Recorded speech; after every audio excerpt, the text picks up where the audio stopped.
on to the last section of the review. We went through Transcontinental Railroad, new industries, and immigration in the last video. So now we're on to section 4, or lesson 4.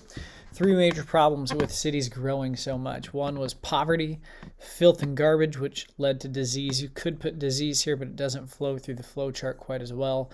And then fires. Here you could potentially put disease, but again, it's going to have to have an answer for how it was addressed. So fires fits the best here. And there are more regulations or more requirements of the government than with buildings for what they looked like. Fire escapes, sprinkler systems, things like that. Problem with filth and garbage, General George Waring. Okay, so we can remember that this is a general, and if you can remember that he had a fight against garbage and filth, and his last name starts with War. This is General War fighting garbage. Easy to remember, right? General Waring. And then he also had his crew of white ducks or white wings, the people who dressed up in all white, and they went and swept the streets of sewage. And they didn't have they didn't have cars, they just had horses. So they had, of course, lots of waste from the horses, and they cleaned that up. They didn't have a good sewer system. They didn't have good clean water. Lots of problems. So General Waring cleaned up the streets, and that kind of set an example for the rest of the country of what needed to be done. He was in New York City. Last problem, going right to left, is poverty. Just an awful lot of poor individuals.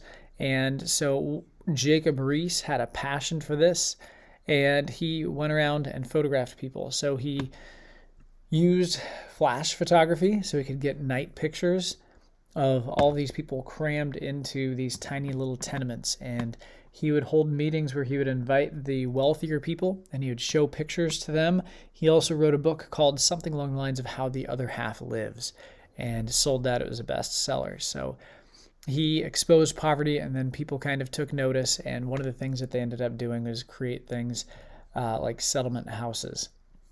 And so what were the primary objectives of settlement houses? So since we went right to left instead of left to right, it leads right into this next question. A settlement house was a place where they got medical help, food, and new skills. So we talked about sometimes they would get caught in this cycle where they were poor, and then their kids had to work instead of go to school, and their kids would end up being poor, and then their kids would have to work. So instead, this taught new skills to those people to try to help them get out of this cycle of poverty. Specific settlement house was the whole house mentioned, specifically in Chicago, and then they spread out from there. But they would teach kindergarten and then improve the conditions of the tenements and the factories for those poorer people. Another way that they fought back against poverty was they formed unions. So we talked about the extremely wealthy people, Andrew Carnegie and John D. Rockefeller with oil companies. The bosses really didn't have any checks and balances to make sure that they were being fair.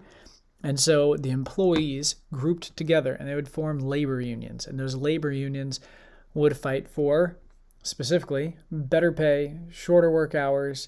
A lot of times they wanted to try to get insurance in case they got injured on the job.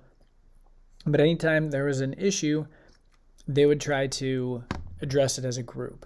And they would use collective bargaining, which means collective is as a group, and bargaining, if your mom goes shopping for a bargain, she's looking for a deal.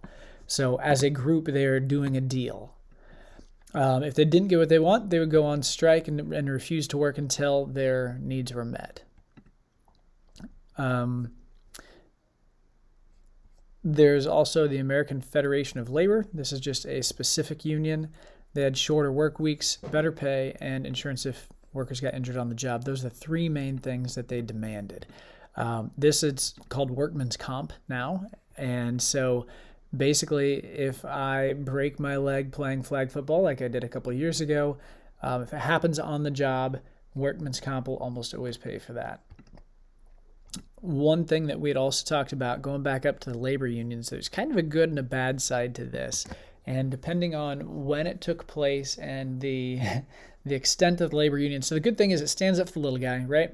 Gives them a voice, and it helps the higher ups to have to listen to the poorest and the lowest. So that's kind of the good side to it. The bad side is it guarantees people a position even if they're terrible at their job. It makes it so it's about impossible to get fired because the labor union has lawyers and they will try to sue the company to make sure people don't lose their jobs, which sounds good unless somebody's like, meh, I'm just going to sit here and not do my job because the labor union is going to fight for me.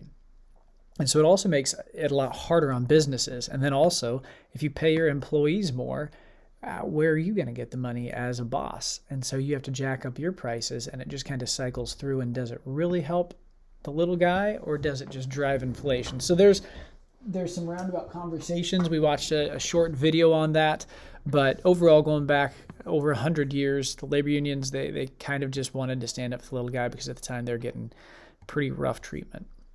So that's pretty much the entire review. There will be more, though. Knowing some inventions and inventors could help. And then there's one last section we're going to go over with this video, if I can find it, the bulletin board pictures. So there will be some pictures on the test, and you'll be asked to tell